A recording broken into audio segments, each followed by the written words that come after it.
this profession is complex enough that I am not arrogant enough to think that I have arrived. Well, you don't have it all figured out yet. Right? There is so much close, complexity. Welcome to Hallway Conversations. We're a trio of educators who have plenty of questions about teaching and learning and school culture, and we believe in the value of collaboration and reflection as we seek to keep growing as teachers. So this podcast is our place for thinking out loud together about issues in education and why they might matter to Christian educators. Welcome to the conversation. Hello everyone, welcome to Hallway Conversations. My name's Matt Beamers. I'm Dave Mulder. I'm Abby DeGroat. As always, we want to thank you for allowing the three of us to be here with you, and we want to thank you for joining us in the hallway this week. Each week, one of us brings a question, and we try to think creatively around it in the context of Christian education. We're good friends who love each other and love engaging each other in conversation about our practice, and our deep hope is that you are enriched and encouraged in your own work and maybe even in your everyday walking around life. While we have a long list of topics we want to talk about, we also want to know what hallway conversations you would like to hear. So if you have ideas or questions or feedback about this broadcast for us, or simply want to share what hallway conversations you're having, please email us at hallwayconvospod@gmail.com. That's hallwayconvospod@gmail.com. Today, Abby is bringing the question.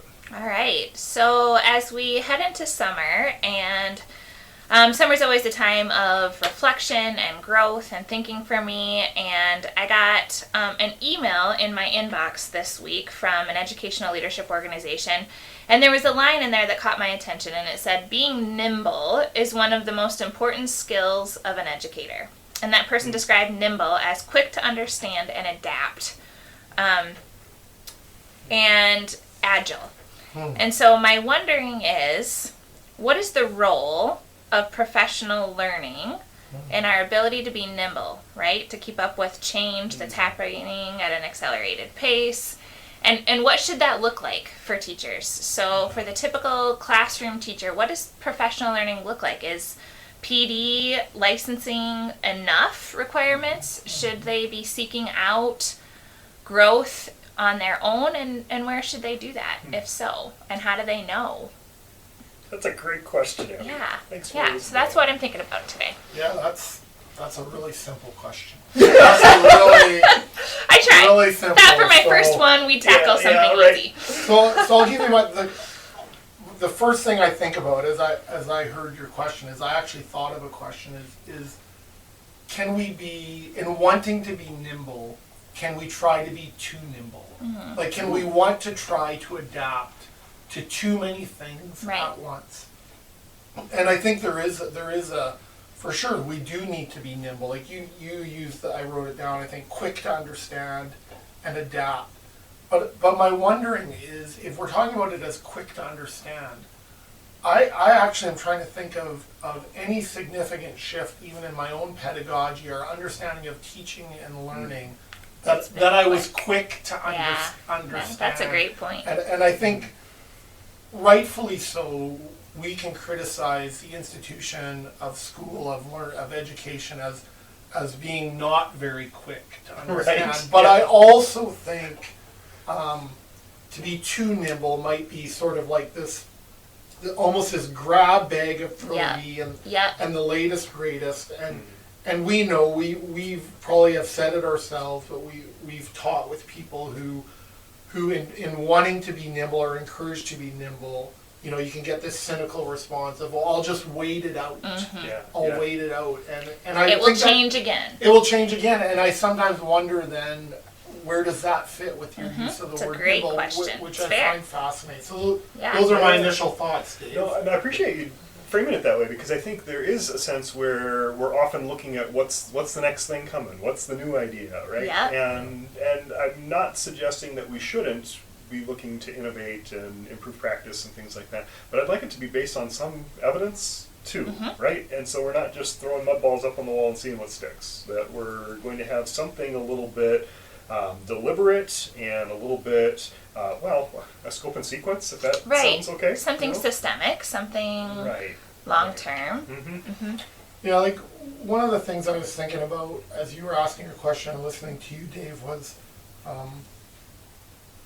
So I was teaching at a school that teaching for transformation is a framework that some Christian schools in North America have adapted or gone to and have used. And I was thinking about we implemented in becoming a teaching for transformation school, we implemented kind of a cohort model of professional development where we had some early adopters, but basically over a 3-year period, teachers sort of had to opt in at some point. They didn't have to all do it in the first year, but it was this idea that over it wasn't even a year long. It was just like ongoing. Once you're in, you're continuing your journey in teaching for transformation, and it was my first experience in moving to sort of a cohort model of professional development. Yeah.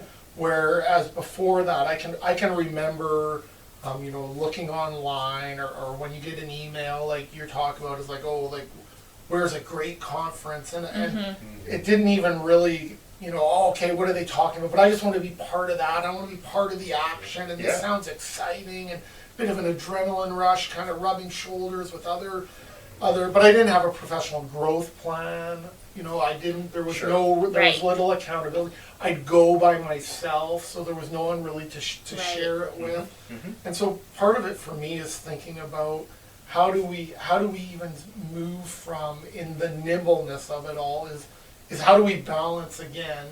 For me, it was sort of, hey, we're learning to adapt, but we're also taking the long view with professional development. Like, we're making a systemic change here as a K-12 school, rather than here's the sophomore English teacher going, learning, coming back, and no one really asking, hey, how did this change your practice? How did you change your learning? So I wonder, even as we think about professional development, what does high accountability and support look like in terms of sharing the knowledge that we've gained? And to make that an expectation, right? So when you're involved in real professional development, yes, it is for me, but it should be for all of us in this too, right? So the things that I learned and the things I'm playing with in my teaching practice are going to ripple out into the whole school community, right? That I can share this, whether it's in a professional learning community or that I'm going to lead some kind of faculty development, or even just a reporting out. So, hey, I went to this conference and here's what I learned, right? And to make that a norm and an expectation. I mean, like, maybe one of the questions I'm thinking about too, or maybe you can wade into this, is I'm thinking about learning targets, and I'm wondering for schools what the learning target of professional development is. Like, why are we doing professional development? Like, beyond like, hey, this meets a contractual obligation. Like, why is it like? So what, I don't know, what comes to your mind when you think, like, why should we be doing professional development? Right. I think that, for one thing, right, as a teacher, as a professional in the classroom where I'm expecting my students to be learners and thinkers, I think it's also important for me as their teacher to model that and to do that. I also think this profession is complex enough that I am not arrogant enough to think that I have arrived. Wait, you don't have it all figured out yet? Right? There is so much close, complexity. I'm going to leave that. Yeah.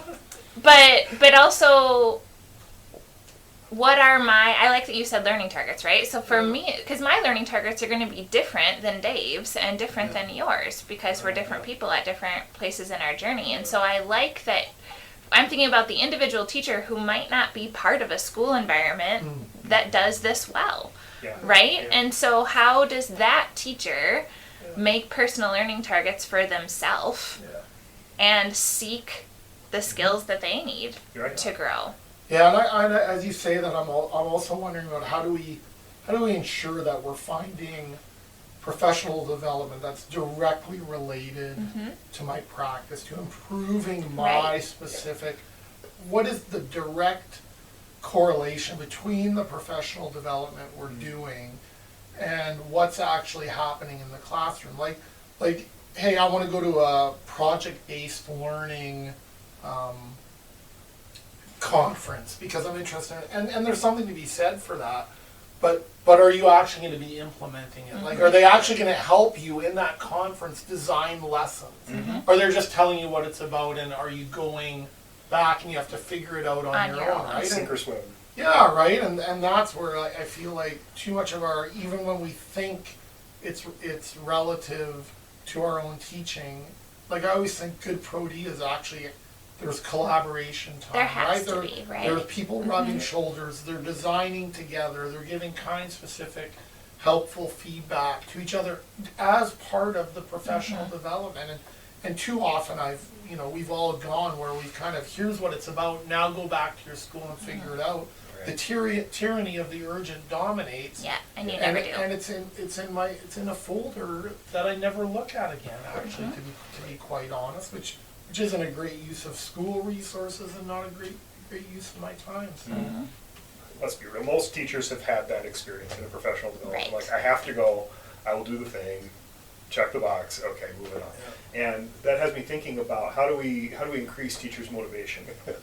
So that, when you asked this question, Abby, I came back to one of my heuristics for what does good professional development look like, and I'm thinking of this through my lens as a professor at this point, so I need to name that, right?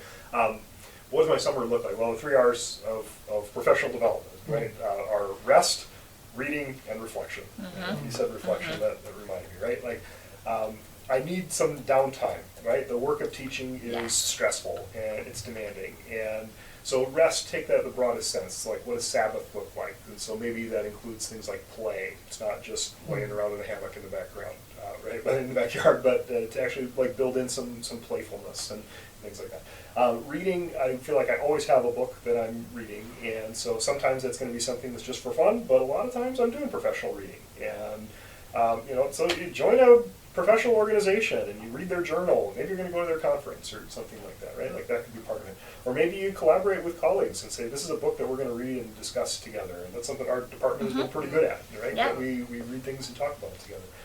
And then reflection, like you just said, Abby. I think that is the key thing for me. The most professional growth that I've had are those times when I intentionally dedicate time and space to, and for me, I do it through writing, right? This is why I started the blog, so that I got an intentional place that I'm writing in a kind of semi-public format, because then I feel like I have to be pretty sure most of the time about what I'm thinking when I'm going to put it out there, right? But it forces me to do that kind of reflective work to say, why am I doing what I'm doing? Should I keep doing the things that I'm doing? How are the things that I'm reading impacting how I'm thinking about what I'm doing? And it builds those pieces kind of together in a cohesive way, I hope. Yeah, I really like that you said rest too, because I agree with you. This year especially has been incredibly demanding for our profession. And I think sometimes, especially teachers, will take on that I need to keep doing, right? Or I never do enough. And I think being intentional about Sabbath and rest is a really important part of developing yourself as a professional and a whole person, right? So that you can serve your students. So thanks for bringing that up too as part of it. It makes me think, actually, thanks for that, Dave. And as you even responded to that, Abby, it makes me wonder, one of the questions I'm actually wondering about in my own head then is, how important might it be for a faculty at a school to have a conversation about actually what constitutes professional development? And it makes me wonder if the definitions of that, we need to expand how we think of professional development, like to develop professionally. And it's not just an hour on Wednesday afternoon, right? It's not what happens inside that hour. No, it's bigger than that. Yeah, and maybe, part of it. And maybe even for some schools to hey, we're going to make a list of, like, hey, we're requiring ongoing professional development. But let's get creative about what this looks like, right? I'm not sure everyone thinks of reading a book or even rest as professional development. You know, it's hey, I'm going to go to this conference, I'm going to go to this session, I'm going to listen to a speaker, but I do think, I wonder if we need to think wider and deeper about how we define that. It also, kind of going in a bit of a different direction, it also makes me think, what does professional development look like internally? Like, to not always have to go, right? Or to find, but I always think, who are the experts we have on our own staff? Like, if I think at an elementary or secondary school, right? There's so much knowledge. There's so much knowledge there. There's so many good practices that maybe just because of the busyness of everything that we actually don't share practice. Like, when does a grade 6 teacher ever get to hear a kindergarten teacher talk about a practice they do around literacy and numeracy and how might they be able to adapt that, or a physics teacher listening to a language arts teacher about here's some protocols that I use, and so it makes me even wonder, and I probably didn't do this very well even as a principal, but as we're talking, is maybe we need to even start rethinking faculty meetings at our elementary and secondary schools. Is how much of that time is spent going over things that you can simply email your staff, and you actually have a week's built in. Don't answer that. But to say, hey, like to say, we're gonna designate every, whether it's Wednesday or Thursday afternoon, as we're gonna ask a couple of teachers, hey, can you do a 10 or 12, 15-minute mini lesson that shows a practice or a protocol that your staff could use like that? Like I said, how are we holding our faculty accountable just to the knowledge that we have within us? Because they are experts too. It's not always we have to go and find, but it's like, man, like look at what's happening within our own schools already. And I think that's a nice shift too, because I think teachers can get tired, right, of the constant, you have to go hear this, you have to go hear this. They can get cynical. I was there too. Yeah, I've been right? Yeah, I think we all have. And I think there's something empowering about a kindergarten or a middle school or a secondary school teacher listening to someone that they know is in the trenches with them. Like I have to be aware of that now that I'm not a principal or a high school teacher anymore, right? To say, hey, like I love leading or speaking, and we've all done that. But I also think there's something empowering about, this person's doing this work right now. And right down the hall from me. Right down the hall from me, right? And maybe that's one of the criteria. Maybe some of our listeners might use this to say, is a teacher leading this? Is a teacher leading this? I think the other question around Pro-D that I think we have to be honest about is what I'm learning, is it sustainable, is it practical? And I think I said earlier, am I coming away with some actual lesson design that I can use in September, October, November? Like, is this actually going to make a difference in teaching and learning? And so I think we need to remember that as we decide. Hey, my last question, and Dave, you had talked about 3 R's earlier, but maybe for each of you to say, like, we have teachers who are ending their school year in the next weeks and over the next month, as they think about professional development this summer or even going forward. Is there something, a bit of advice or wisdom or encouragement that you can give them as they sort of seek out those opportunities? Putting you guys on the spot. It's okay. But how do we make it practical for our listeners? Right, we have to have a deliverable. Totally. Professional development. Yeah. And listening to this podcast might constitute professional development. But beyond that, what might you say to a teacher who might email you and say, like, what should I look for this summer or in the fall? How would you answer that? Yeah, I think the purpose part of that, right, is thinking about your year that you just came off of and thinking about what is one learning target, right, that I have for myself for next year. What could make my life and the learning of my students better for having learned it by the fall. Yeah. And I would set a learning target that way and then find something authentic to help you reach it so that you have a purpose and there's a goal there. Because if you're doing it to check off a box, you're not going to have the motivation or the autonomy. Right. Yep. And so making it authentic that way and saying, okay, what could improve my position by the time that I am in this spot next year? How could I have had a better year because I knew how to do this? And then I think professional sources like journals are really a great place to look for that. ACSD online, so different educational leadership, things like that. You can find great ideas in a lot of places, and also talk to other teachers. right? Have a community, a professional learning community, whether that's on Twitter, whether that's in real life, and kind of crowdsource then answers to your questions and look for articles and things that way. Yeah, your initial question, Abby, used the word nimble, but you also just talked about being authentic, and I guess I'm putting those words together, like authentically nimble, right? Yeah. To be like, hey, to be nimble, but how does this fit into my goals as a teacher? Right. How does this fit into the goals of the department? And finally, I think for those, especially in Christian education, how does this fit into the mission and vision of the school? Like, does this fit with who we're trying to be? And I think that's actually, we don't think about that sometimes enough to say, does it fit who the larger community and the promises we're making to our parents and our students? Right. Friends, we know your time is valuable, and we want to thank you for joining us today for another hallway conversation. And whether it is this day, this week, this month, or this school year, we do hope that the Lord gives you what you stand in need of to end the year well. We want to thank you for the good, God-delighting work you are doing in your schools and communities. And as you go into this week, may the Lord bless you and keep you. May the Lord make his face shine upon you and be gracious to you. May the Lord turn his face towards you and give you peace, and give you peace, and give you peace. Amen. On behalf of Dave and Abby, we want to say thanks for joining us, and we hope that you have a good week. This podcast was quite literally dreamed up during one of our actual hallway conversations. Our music is by Ethan Mulder. Hallway Conversations is an independent podcast created and produced by Matt Beamers, Abby DeGroat, and Dave Mulder. Thanks for listening.